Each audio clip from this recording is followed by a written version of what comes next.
where to buy. Anywhere you can find it is a good place to buy silver. Okay? And you may find it anywhere. The knowledge chain. I've been battling, and here's going to make sense to you. It's just like anything else. If I'm dealing with a silver expert, I'm probably not going to find a bargain. If you come into my booth, you're probably, most likely, not going to find a bargain in sterling, right? So, there's this knowledge chain. You've got antique shops, pawn shops, thrift shops, garage sales, yard sales, Craigslist, on and on and on. Auctions, flea markets, estate sales. And so each one of these has its knowledge level.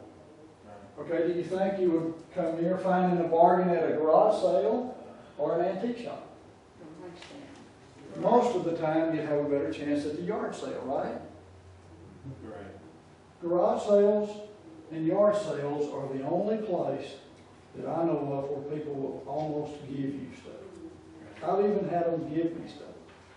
People, oftentimes when they're having a garage sale, they're moving, they're downsizing, they're divorcing, they're tired, they're weary, they're just wanting to get rid of it. So that's the bottom link. That's the bottom link of the garage sales. Now sometimes you'll walk up and there'll be an antique dealer. I have garage sales. And even I have sold some bargains. I know I have. I sold a stack of comic books that I was just too, Allison wasn't helping me working with me anymore. I was too lazy to put them on eBay one at a time, and I sold them some comic books because it got me in a weak moment. And I sold them. You know, it just happens. And guys like me and ladies like me, they don't know everything. See, I may know a little bit about silver. I know a lot about pocket knives. I know quite a bit about smurfs. But there's a lot of things. There's a lot of things like on the Antique Roadshow and whatnot. I wouldn't recognize them if they, Lalique and all the different glass and all of this stuff. You know. So this knowledge chain that we've got, you just need to be aware of it. That the higher you are, the more of a beginner you are, the more important it is to work kind of on the low end of this knowledge chain. If you're going to kind of get started, you need to kind of swim with the Guppies. Guppies, there you go, instead of the sharks. That's a good deal. Go with the guppies, stay away from the sharks. In the beginning. So then when you go to sell it, reverse it. Does that make sense? Yeah. Reverse that whole process. You want to get, if I've got a doggy judge buckle and I'm going to sell it, I want to get to the person that knows the very most about it. I want someone that knows what HBHA means. Right. And that would have some need or desire for this. If I'm selling this lighting vase deal, I need to find the most knowledgeable person about that item that's in the market and sell it to them. If I'm buying, I want the least knowledgeable. If I'm selling, I want the most knowledgeable person. That's very simple. And that works. It works day in and day out in this field. Belt buckles. One time the lady that owned the antique mall I was in, this was years ago, in Fredericksburg, she said, Ronnie, how do the men in San Angelo hold their pants up? You sold all of the buckles that could be in San Angelo. And that's one of my fortes, you know. That I know a little bit about. But you get outside of my area, and I probably won't know enough about it. Now, I may suspect enough to check it out. That's the key. And if you're a beginner, you just have to suspect. You don't have to know, especially with all of the information that's available on the internet. So, and then I can't keep from giving you my honesty, integrity spiel. You probably think I don't walk in that. But like the ladies, man, I've worked really hard to do this. this, in the antique business, especially in San Angelo, you can ask people, I'm a straight shooter with this stuff. If you know what I'm saying? Now, just because I don't tell someone everything that I know, that doesn't mean that I know it. When I walk in a place, one day we walked into an antique shop in Atlanta or somewhere, and a lady said, "Hey, do you know anything about spurs?" And Gail was with me, and I said, "Well, yes, ma'am, some." So she showed me some spurs. We got outside, and Gail said, "What do you mean you didn't?" I said, "No. Compared to some people, I don't know. I just know a little. I didn't tell her I didn't know anything. I didn't tell her I know a lot. I know some." That's, you know, and that's kind of the way it goes in this game. It's like any other game. You have to live with what you've done. And so there are times when I've gone up and some little old lady at a garage sale was selling something for nothing, and I've said, "Ma'am, you need to back up here. You're giving your stuff away." And we'll tell you this. I've done. They'll say, "Oh, I know. You had to help them." You know, but that's the way I am. And to be honest, I wouldn't be here today if that wasn't in my heart. You know what I'm saying? Because some people say, "Why do you want to tell anybody?" But I think God honors that. If we're gonna, some of y'all been in my financial teaching and stuff. If we're gonna walk in the blessings of the Lord financially, we have to walk in honesty and integrity. But just because, and in my mind and in my thoughts, when I walk into an antique shop and he's got this price $30, and it says so and so antiques, South Congress, and he's got it marked in our bag, that's free turf. To me, that's fair. Any Joe Blow, anybody, y'all could have walked in there just like I did and bought that. So I didn't feel any obligation. Now I have seen times when I do feel an obligation. Like the lady I was telling the story earlier.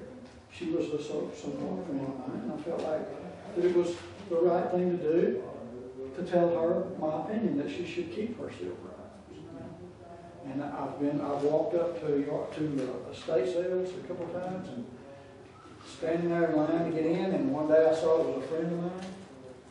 And so I go to the door and I said, "Hey, Steve." "Yeah." I said, "How come you didn't call me, y'all?" He said, "Come on in." I look around and said, "Steve, shut this thing down. You're giving your folks' stuff away. You're giving it away. This is..." He said, "Ronnie, it's too late. We want to get rid of it." He said, "Just start picking out what you want." Steve, I just, I tried again. I said, "Steve, just tell them the sale is postponed." He said, "It's 5 minutes to 8. I can't do that." Stuff like that. But so the point is that I have to decide each and every day when I walk out there and get into the market, just like I did when I was selling real estate, just like I would if I was a car salesman. I'd be a terrible car salesman. I'd be too nice about what's wrong with it and stuff. But you have to decide that for yourself. Okay? And so I'm just giving the information to you. But when I'm out, buying, and I just go along and I pick it up and it's for sale, I buy it. If I don't feel the Lord or the Holy Spirit unctioning me to do other than that, that's the way I operate. In the same way, when I'm selling something, I do my very best to not misrepresent it. If I put it wrong in my eBay description or on my tag at my antique shops, it's because I didn't know. I didn't know the right answer. And I was in error because I didn't purposely mislead anybody. So and I think that you'll find that God really honors that. I've always found my share of, back in the stories I was telling you about people grabbing it out of your hands and the competition and the fierceness of it, because people, when this stuff is at these sales, people ask me, "Why in the world would you get up early and go to garage sales?" And I said, "Well, if you walked into a garage sale and there were $20 bills and $50 bills and $100 bills laying around marked $1.50, wouldn't you want to buy a few of them?" And they, "Oh, okay. So they begin to understand." So keep those things in mind, and we pretty much covered this one. The replacement services. The more you know about your item is the key. The knowledge factor in whatever you're dealing in, your electronics, your real estate. The more, when you walk up to deal in anything. I don't care what it is. If you're buying a new TV, you need to know the latest technology out. You need to know the prices around the competition. So you've got all of these places that you can sell. Once you've decided whether it's a desirable item, I call it, or a scrap item, then you've got all of these options. Auctions, classified ads.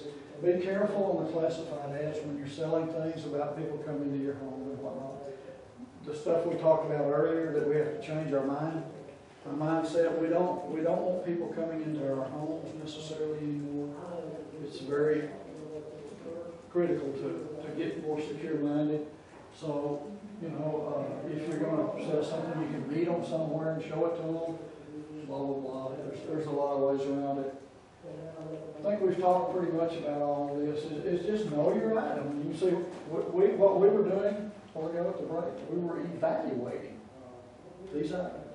Right. We were looking at the marks, and we were weighing and picking it up and peddling and fiddling and, you know, examining them. Say that old spoon, I have not looked up, it's got some kind of no mark. This really, by the way, that could be Civil War or pre. You know, there's a possibility. So that would need to be looked into a little bit more before you sold it. You know, just to see what it was. If you have time, if I had time, that's why it's in my pile. This isn't my scrap pile. You know, you should see my scrap pile. Some of it looks like a truck run, you know, but it's still silver. All right. So, did you have a question first? I did. Sure. When you're looking at silver, really old silver, and it looks very corroded, does that mean that the silver finish wore off? No, it's just oxidation. It's tarnish. Like this old spoon that is black and whatnot, that thing will shine up like a new silver. It will polish just like brand new if you wanted to. And you can do some little tricks with. You don't have to hand. You know, there's some tricks with tin foil and baking soda and different things that'll work that you can look up real easily on the internet. But in my world, I never polish anything. If you polish something, you can't unpolish it. Right. See, and then you're dealing with old items, guns, knives, anything. I leave it like it is. And then I might have to rub it a little bit maybe to see the mark or something, but I would never polish it. And I had a jeweler that became a real good friend of mine. Every time I take him something for repair, he'd polish it up brand new and shiny. And so we had to have several talks before I could finally convince him, "Will you quit polishing my stuff? Lay off." You know, he's polishing a necklace for me, or not polishing, but repairing a necklace. It's really unusual. It's a bead, big heavy bead, Mexico choker thing. I've never seen one like it. It's heavy, but they're made together. They're not on a string. It's and it had been bent a little bit. It was breaking, so got him to repair it. And so we had that discussion once more. I've got to pick it up soon. I said, "Now remember, now it's my stuff, so I know don't polish it." So that's a good rule. Just don't clean it up, don't polish it. Unless you want to wear it, or, you know. Why would you polish it? Well, because that patina, that finish, that tack that's on it, took maybe years to get there. And when you clean it, a rule in antiques, whether it's furniture or guns or swords or knives, be very, very careful about any cleaning of it, especially polishing it, because they don't want it polished. If they want it polished, they can polish it. In other words, but that original, and I used to sell these belt buckles. These belt buckles were made in the San Angelo Hollins Jewelers. They've been making sterling silver belt buckles since the 20s. They're very expensive. They're highly sought after. I used to handle them retail. They still make them. Bob and I worked together, handled them retail in Fredericksburg. When we would sell a new one to a guy, you know what he'd ask me? "How long before mine looks like yours? Tarnished and old and used." So we wear it about 6. You know what? Do you get the picture? People want stuff that looks in its original deal. So that's just a pretty good rule with any antiques. This buckle, it's an old Don Ricardo buckle made in Denver, Colorado by an old spur maker and Western jewelry maker. It's tarnished. I won't polish that at all. Because I want, whenever I sell it, I want the person to get it in its original state. So that's a pretty good rule.